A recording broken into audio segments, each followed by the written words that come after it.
if you're experiencing account sync issues on your Steam Deck, there are several steps you can take to resolve the problem quickly. Follow these steps to help speed up the sync process. Step 1. Check internet connection. Ensure that your Steam Deck is connected to a stable and fast internet connection. A weak or unstable connection can cause syncing issues. You can test your connection by running a speed test or trying to browse the web. Step 2. Restart Steam Deck. Sometimes, simply restarting your device can resolve temporary glitches.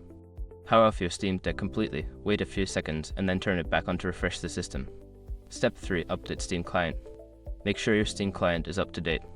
Open the Steam application, go to the settings, and check for any available updates. Installing the latest version can fix bugs and improve performance. Step 4. Clear Steam cache. Clearing the cache can help resolve syncing issues. Go to the Steam settings, find the option for clearing the download cache, and confirm the action.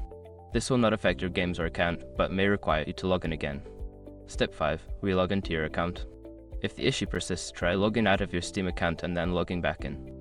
This can refresh your account's connection to the Steam servers and may resolve any sync issues. By following these steps, you should be able to speed up the account sync process on your Steam Deck. If problems continue, consider reaching out to Steam support for further assistance.